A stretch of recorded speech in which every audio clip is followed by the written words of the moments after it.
Hi friends, welcome to நம்ம ஒரு சமையல். நம்ம சேனல் இப்போ தான் ஃபஸ்ட் டைம் பார்க்குறீங்கன்னா நம்ம சேனலை ஒரு சப்ஸ்கிரைப் பண்ணுங்கள். நம்ம வீடியோ எல்லாம் பிடிச்சிருந்தா ஒரு லைக் பண்ணுங்கள். அப்படியே உங்கள் ஃப்ரெண்ட்ஸ் அண்ட் ஃபேமிலிக்கு ஷேர் பண்ணுங்கள். இன்னைக்கு நம்ம வீட்டிலேயே ஈஸியாக பிளாக் ஃபாரஸ்ட் கேக்கு எப்படி பண்ண போகிறோம் தான் பார்க்க போகிறோம். பாருங்கள், அவுட்ஃபுட் இப்படி தான் எனக்கு வந்திருக்கு. ஒரு பவுல் எடுத்துக்கோங்க. ஒரு கப்பு மைதா மாவு, 2 teaspoon cocoa powder, 1 teaspoon packing பவுடரை மிக்ஸ் பண்ணி எடுத்து வச்சுக்கலாம். எந்த கப்பால் மாவு எடுத்தோமோ அதே கப்பால் 1 கப்பு சுகரு, 2 முட்டை, வெனிலா எசன்ஸ் நம்ம எடுத்துக்கலாம். இப்போ ஒரு பவுல் எடுத்து அதில் 2 முட்டையை உடச்சி ஊற்றிட்டு 1 ஸ்பூன் வெனிலா எசன்ஸ் ஊற்றி நல்லா பீட் பண்ணி எடுத்துக்கலாம். ஸ்லோலே வச்சு தான் பீட் பண்ணணும், ஃபாஸ்ட்டாக வைக்கக்கூடாது. பீட்ரு நீங்கள் 1ல் வச்சாலே போதுமானது. இந்த டைமில் நான் 1 கப்பு சுகரை மிக்ஸி ஜாரில் பவுட்ரு பண்ணி வச்சுருக்கேன். இப்போ பாருங்கள், பவுட்ரு சுகரை நம்ம இதில் ஆட் பண்ணிக்கலாம்.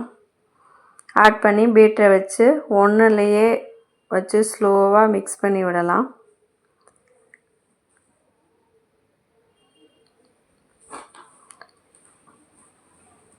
இப்போ பாருங்கள், நல்லா ஒரு க்ரீம் மாதிரி வந்துருச்சு. இப்போ நம்ம மாவு 2 பேட்சாக ஆட் பண்ணிக்கலாம்.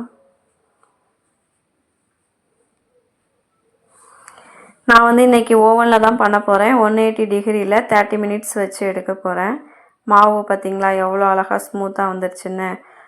இப்போ ஒரு பவுலில் 1/2 கப்பு சர்க்கரை எடுத்து ஒரு 1/2 டம்ளர் தண்ணி ஊற்றி சுகர் டிப் பண்ணுறதுக்காக நம்ம காய்ச்சி எடுத்துக்கலாம்.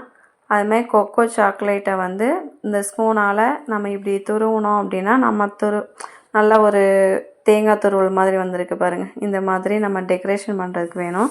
இப்போ ஒரு பவுலில் விப் க்ரீம் எடுத்து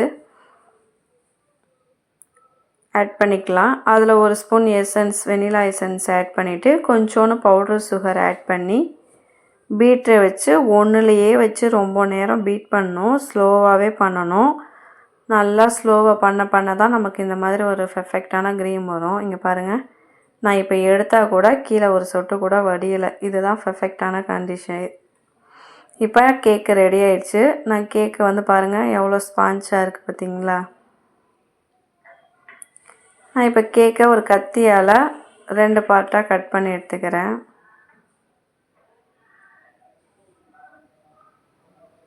உங்களுக்கு விருப்பம் இருந்தால் 3ஆக கூட நீங்கள் கட் பண்ணி எடுத்துக்கலாம். லேயராக இருக்கும்போது இன்னும் பார்க்க கொஞ்சம் நல்லா அழகாக இருக்கும். இப்போ நான் ஒரு பட்டர் ஷீட்டில் கீழே க்ரீமை ஆட் பண்ணிக்கலாம். அதில் சுகரை டிப் பண்ணிவிட்டு மேலே செரி அப்ளை பண்ணிக்கலாம்.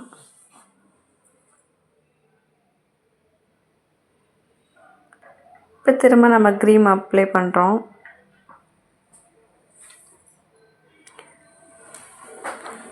ஒன் சைடு ஃபுல்லாகவே கீழே இருந்து எல்லாம் ஃபுல்லாக அப்ளை பண்ணி எடுத்துக்கலாம். நம்ம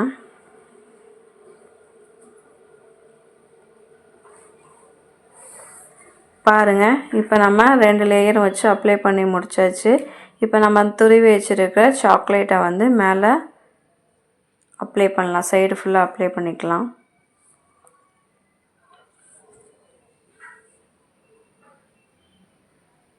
நான் இன்றைக்கி ரொம்ப கிராண்டாலாம் எதுவும் பண்ணல. வீட்டில் இருக்கிற பொருளை வச்சே தான் நான் ரொட்டேஷன் பண்ணுறேன். கீழே ஒரு பிளேட்டை திருப்பி போட்டு அதுக்கு மேலே தான் கேக்கை வச்சு நான் ரெடி பண்ணிகிட்டு இருக்கேன். இப்போ பாருங்கள், அவ்வளோதான் முடிஞ்சது. மேலே சாக்லேட் தூவிக்கலாம். இதே நம்ம கஸ்டமருக்கு கொடுக்கணும் அப்படின்னா இந்த இடத்துல நேம் எழுதுறதுக்காக நம்ம இன்னும் டெக்கரேஷன் எல்லாம் பண்ணிக்கலாம். இப்போ என்கிட்ட செரி இருக்குது, அந்த செரியை நடுவில் ஃபில் பண்ணுறேன். அவ்வளோதான் ஃப்ரெண்ட்ஸ், நம்ம வீட்டிலே ரொம்ப ஈஸியான பிளாக் ஃபாரஸ்ட் கேக்கு ரெடி பண்ணியாச்சு.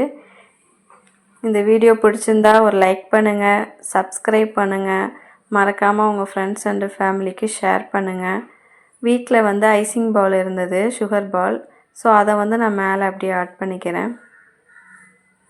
பார்க்க இன்னும் கலராக அட்ராக்டிவாக இருக்கும். அவ்வளோதான்.